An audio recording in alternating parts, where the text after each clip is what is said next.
बिस्मिल्लाहिर्रहमानिर्रहीम। अस्सलाम वालेकुम डियर फ्रेंड्स, एक और इन्फॉर्मेटिव वीडियो के साथ मैं आप सबको इस वर्चुअल लर्निंग प्लेटफॉर्म पर खुशामदीद कहता हूँ। जिस तरह पाकिस्तान के हालात चल रहे हैं, हर इंसान की ये कोशिश है कि वो किसी न किसी तरीके से पाकिस्तान से मूव होकर किसी और मुल्क में जाकर सेटल हो जाए। जिसके पास तो पैसा है ना, वो तो ये चाहता है कि भाई जितना भी पैसा लगे मुझे किसी यूरोपियन कंट्री की नेशनैलिटी मिल जाए। मैं अपने सियासतदानों की बात नहीं कर रहा, मैं आम जो लोग हैं, आप अपने इर्द गिर्द देखोगे तो आपको मुशाहदे में आ जाएगी आपकी ये बात कि हमारे MNA MPA इवन जो इलाके का UC है और किसी भी जो महकमे में अफसर है, उसकी औलाद या उसकी फैमिली ये किसी और मुल्क में जाकर सेटल हुई होगी। तो इसमें कोई बुरी बात भी नहीं है। अब दुनिया एक ग्लोबल विलेज बन गई है। तो एक तो कैटेगरी ये है कि जिनके पास बहुत ज़्यादा पैसा है, वो पैसा लगाकर किसी और मुल्क में जाकर सेटल होने की कोशिश कर रहे हैं। दूसरी कैटेगरी उन लोगों की है जिनके पास बैंक बैलेंस है और वर्क एक्सपीरियंस है, तो वो अपने तजर्बे की बुनियाद पर 10-15 लाख रुपया लगाकर गल्फ़ में, सऊदीया में, UAE में या किसी और मुल्क में जाकर वो मजदूरी कर रहे हैं, काम कर रहे हैं। तो ये दूसरी कैटेगरी है। तीसरी कैटेगरी उन लोगों की है जो मेरी तरह, जिनके पास पैसे भी नहीं है और वो ये चाहते हैं कि किसी तरह हम पाकिस्तान से बाहर जाकर कुछ टाइम गुजारें, सेटल हो जाएं। तो ये जो तीसरी कैटेगरी वाले लोग हैं ना, इनके लिए जो आसान ऑप्शन है वो ये है कि ये स्टूडेंट वीज़ा पर जाएं और स्कॉलरशिप अचीव करें। स्कॉलरशिप कैसे अचीव करते हैं? दुनिया की मुख्तलिफ ममालिक की बहुत अच्छी अच्छी यूनिवर्सिटीज़ फ्री में एजुकेशन दे रही है और साथ साथ बहुत अच्छा स्टाइपेंड। अगर आपने BS कर लिया है और BS के बाद आपको जॉब नहीं मिल रही, आपके पास पैसा नहीं है, रिश्वत नहीं है, कोई रेफरेंस नहीं है, तो आप बजाय इसके कि पाकिस्तान में धक्के खाओ, आप MS के लिए, PhD के लिए दुनिया में मुख्तलिफ यूनिवर्सिटीज़ मुख्तलिफ स्कॉलरशिप प्रोवाइड कर रही हैं। तो आपको कैसे पता चलेगा कौन कौन से ऑप्शन है? उसके लिए मैं अपने चैनल पर वीडियोस डालता रहता हूं, तो आप मेरे चैनल को विजिट करें। और अभी तक अगर आपने सब्सक्राइब नहीं किया तो काइंडली सब्सक्राइब कर दें। आपको मुफीद और मुस्तरद मालूमात हमेशा मिलेंगी। तो आज मैं आप लोगों को एक ऐसी ही यूनिक और बहुत ही ज़बरदस्त एक अपॉर्चुनिटी के बारे में बताना चाहता हूं, जो कि यूरोप का एक सेंट्रल यूरोप का एक कंट्री है, जिसकी बाउंड्री जो है वो जर्मनी के साथ मिलती है, इटली के साथ और स्विट्ज़रलैंड के साथ। और आप BS के फ़ौरन बाद डायरेक्ट PhD के लिए अप्लाई कर सकते हो। और सबसे बड़ी मज़े की बात यह है कि इसमें ना IELTS चाहिए, ना GRE चाहिए, सिर्फ CV है और आपकी डिग्री है और आप जो है ना यहाँ पर अप्लाई कर सकते हो। और अप्लाई करने के बाद अगर आपकी सिलेक्शन हो जाती है, आपको तकरीबन 5 लाख रुपए के बराबर जो है पर मंथ स्टाइपेंड मिलेगा, और वो भी साल में 12 महीने नहीं बल्कि 14 महीनों के लिए। तो ये कौन सा मुल्क है और ये कौन सी अपॉर्चुनिटी है, ये मैं अभी आप लोगों को अपने लैपटॉप की स्क्रीन पर लेकर चलता हूँ और आपको बताता हूँ कि कौन कौन सी रिक्वायरमेंट है, कौन कौन से ऑप्शन है।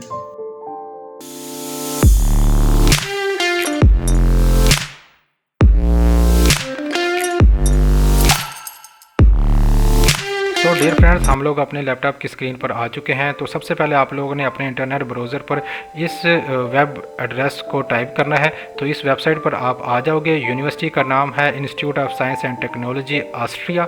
ऑस्ट्रिया एक बहुत ही खूबसूरत मुल्क है और इस PhD प्रोग्राम के बारे में ईच एंड एवरी इंफॉर्मेशन इस वेब पेज पर आप लोगों को मिल जाएगी। सितंबर 2023 से ये प्रोग्राम, ये PhD स्टार्ट हो जाएगी और अभी एप्लीकेशन पोर्टल ओपन है। कौन कौन से प्रोग्राम्स हैं ये यहाँ पर मेंशन है। अगर आपकी BS या master biology, chemistry, neuro science, mathematics, computer science, physics, data science and scientific computing से रेलिवेंट है तो आप लोगों को लाजमी अप्लाई करना चाहिए, क्योंकि ऑनलाइन अप्लाई करना है और अप्लाई करने की कोई फ़ीस भी नहीं है, फ्री ऑफ कास्ट अप्लाई होना है। और लास्ट डेट 8 जनवरी 2023 है।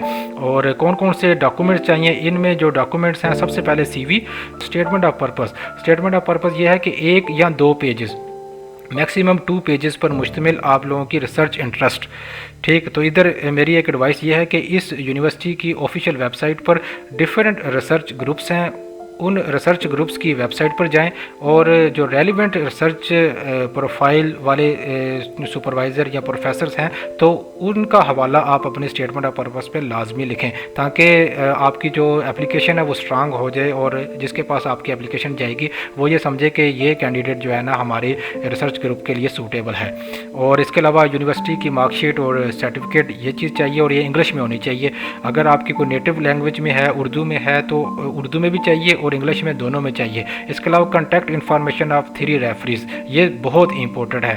यहाँ पर आइट्स नहीं चाहिए, GRE नहीं चाहिए, लेकिन जो रिकमेंडेशन लेटर्स हैं ये हार्ड फॉर्म में नहीं बल्कि ऑनलाइन सबमिट किए जाएंगे। आप लोगों ने अपने रेफरीज की जो इन्फॉर्मेशन है, ईमेल एड्रेस है, जो उनकी डेजिग्नेशन है, वो सारी चीज़ें एप्लीकेशन पोर्टल पर पुट करनी है। तो यूनिवर्सिटी जो है ईमेल करेगी आपके रेफरीज को। तो इसलिए मेरा मशवरा ये है कि उन रेफरीज का, उन सुपरवाइज़र या प्रोफेसर का नाम लिखें जो आपको अच्छी तरह जानता हो। एक तो आपका सुपरवाइज़र होना चाहिए। अगर आपने BS स्टडी की है तो फाइनल ईयर प्रोजेक्ट के लिए आपका जो सुपरवाइज़र था एक तो वो हो। दूसरा, अगर आपने MS किया तो MS में जो सुपरवाइज़र था। इसके अलावा जो एसोसिएट प्रोफेसर या प्रोफेसर हो जो कि आपको अच्छी तरह जानता हो और जो ये कमिटमेंट करे कि मैं ऑनलाइन ये जो रिकमेंडेशन लेटर है ये सबमिट कर दूंगा। तो ये 4 चीज़ें सिर्फ चाहिए। और सिलेक्शन क्राइटेरिया क्या है? सबसे पहला सिलेक्शन क्राइटेरिया ये है कि अंडर ग्रेजुएट में परफॉर्मेंस कितनी अच्छी थी। अगर आपका GPA 3.5 से अबव है तो आपके चांसेस ज़्यादा हैं। इसके अलावा रेफरेंस लेटर, जैसे कि मैंने आप लोगों को पहले बताया कि यहाँ पर जो रेफरेंस लेटर है इसकी वेटेज बहुत ज़्यादा है, तो इसलिए इसको बड़े एहतियात से और बहुत अच्छे जो आपके प्रोफेसर्स हैं उनसे रिक्वेस्ट करके आप लोगों ने ये ऑनलाइन रेफरेंस लेटर जो है सबमिट करवाने हैं। और स्टेटमेंट ऑफ पर्पस के लिए आपको इस यूनिवर्सिटी के जो प्रोफेसर्स हैं उनकी प्रोफाइल को देखना चाहिए। और एडिशनल रेलिवेंट स्किल्स, अगर आपने कहीं इंटर्नशिप की है, कोई रिसर्च वर्क किया हुआ है तो उसको लाजमी मेंशन करें और जो डॉक्यूमेंटेशन है, जो सर्टिफिकेशन है उसको अपलोड करें। इसके अलावा कम्युनिकेशन स्किल अगर आपकी अच्छी है और इसके अलावा अगर आपने IELTS TOEFL दिया हुआ है तो उसको भी आप लोग यहाँ पर मेंशन कर सकते हो। इसके बाद जो छठी चीज़ है वो है डाइवर्सिटी। इट मीन्स अगर आप अपनी फील्ड चेंज करना चाहते हो तो उसको आपने इंटरव्यू में डिफेंड करना है कि क्यों चेंज करना चाहते हो।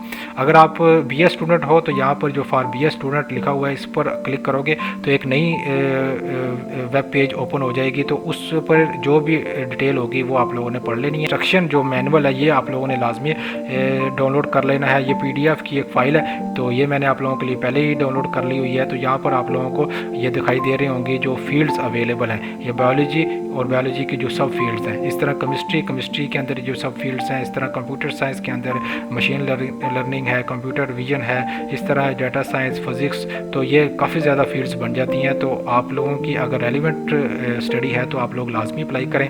ये 16 पेजेस पर मुश्तमिल एक PDF फाइल है, तो इसको आप लोगों ने यहाँ पर लाजमी रीड आउट कर लेना है और बहुत एहतियात से, क्योंकि 8 जनवरी लास्ट डेट है, अभी काफ़ी टाइम पड़ा हुआ है, तो जल्दी नहीं करनी और आराम से तसल्ली से आप लोगों ने अप्लाई करना है। और इसके साथ साथ आप लोगों को 3 या 5 प्रोफेसर के नाम मेंशन करने हैं जो कि आपका इंटरव्यू लेगा।